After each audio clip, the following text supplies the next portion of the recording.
have very powerful tools on our side called the Bill of Rights and the Constitution. These documents state that no government can deprive us of our natural rights. So how is it happening?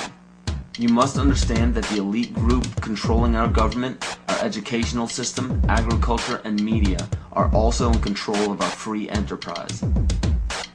Free enterprise is our economic system or our means of production, privately owned and operated for personal benefit. Free enterprise cannot legally be taxed unless it volunteers itself. The reason why income tax seems inescapable is because most every job on the planet requires you to sign a number of documents with fancy wording stating that you are agreeing to be a representative of a corporation or entity.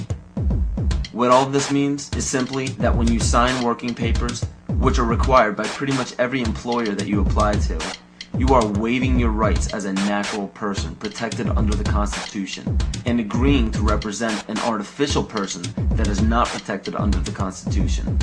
It's difficult to avoid because if you do not sign the document waiving your rights, you won't get the job.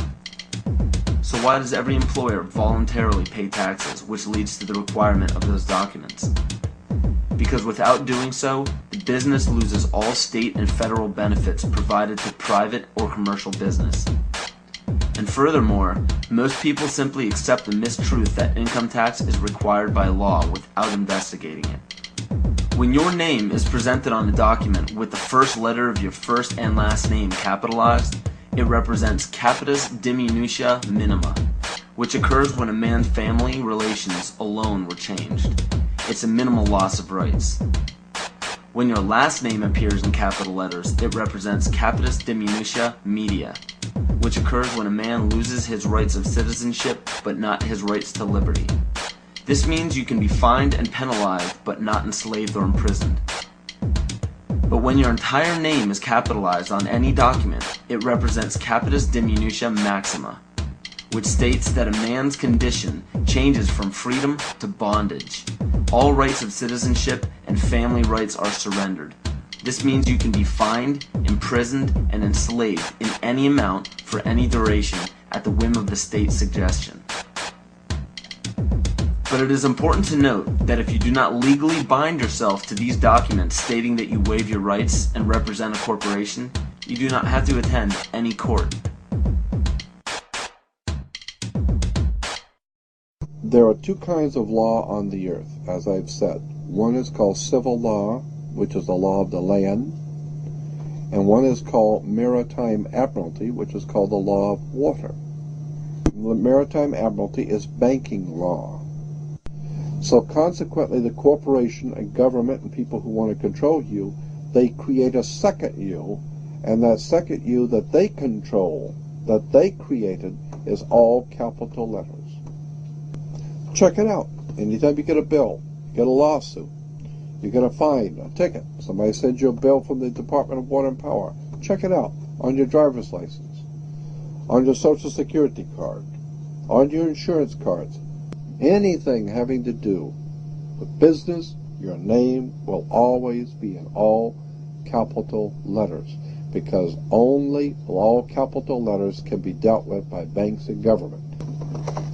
You need to wake up and find out how this stuff really works. Because once you understand that you don't need to submit yourself as an American to a British commercial venture called courts. You're an American. You don't need to go to court. There's nobody. You only go to court because you agreed to go to court. When they send you a subpoena to court or a summons to court, and they've sent you something, you look at it and say, hey, Jack, that's not me. That's in all capital letters. All capital letters is a corporation. Those who are charged under these maritime admiralty courts usually don't understand that they are voluntarily being fined and imprisoned. When a judge calls your name and asks if you are that name, those who say yes are verbally agreeing to represent the artificial person that the name represents. In doing so, you are voluntarily waiving your rights under the Constitution. Your absolute rights as natural persons are the right to life, security, and property. And all of these are very important. Remember that you can never be deprived of these simple rights unless you are willingly waiving them. But you need to understand your rights if you want to be protected under them. When sustainable development is knocking down your door for the right to your property, you need to understand your inherent right to your property, which extends from the visible surface to the center of the earth. Your property cannot be legally taken from you unless you have waived your rights to it. And as stated before, we also have the right to bear arms. This is equally important. The single largest armed group in the world is the American public. The very knowledge that Americans have these firearms keeps us safe from a police state. I do not advocate the misuse of firearms, but I believe every single American should have the right to own them. Consider a firearm like health insurance or life insurance. You hope that you'll never have to use it, but you'll never forgive yourself if you need it and don't have it. And my suggestion, if I were being asked my opinion as to what we might want to do, my suggestion is this: don't ever give up your firearms. A couple of years ago, my parents and I went to a cafeteria in Texas on a bright sunny day. We weren't in a dark alley where we weren't supposed to be. And as you all know the story, this madman drove his truck through the window. And he began shooting. Well, immediately, my father and I got down on the floor and put the table up in front of us. And this guy kept shooting. And you're thinking, what could it be? Is it a robbery? That's the first thing that generally comes to mind. And he keeps shooting.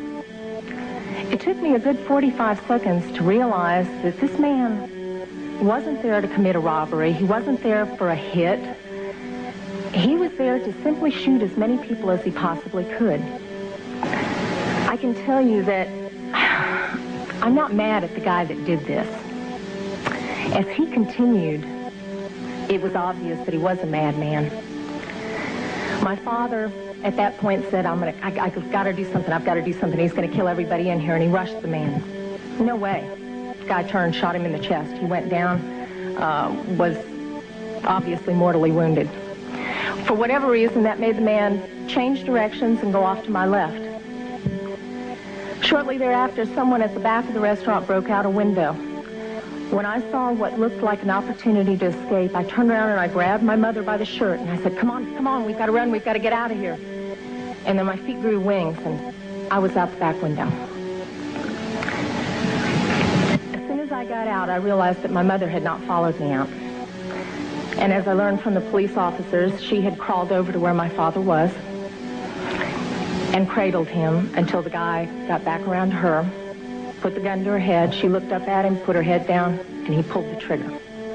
My parents had just had their 47th wedding anniversary. She wasn't going anywhere. As I mentioned, I'm not really mad at the guy that did this. And I'm certainly not mad at the guns that did this. They didn't walk in there by themselves and pull their own triggers. The guy that did it was a lunatic. That's like being mad at a rabid dog. I'm mad at my legislators for legislating me out of the right to protect myself and my family. I would much rather be sitting in jail with a felony offense on my head and have my parents alive. As far as these so-called assault weapons, you say that they don't have any defense use. You tell that to the guy that I saw on a videotape of the LA riots, standing up on his rooftop, protecting his property and his life from an entire mob with one of these so-called assault weapons. Tell me that he didn't have a legitimate self-defense use. Just one final statement. I've been sitting here getting more and more fed up with all of this talk about these pieces of machinery having no legitimate sporting purpose, no legitimate hunting purpose. People, that is not the point of the Second Amendment. The Second Amendment is not about duck hunting. And I know I'm not going to make very many friends saying this, but it's about our right, all of our right, to be able to protect ourselves from all of you guys up there.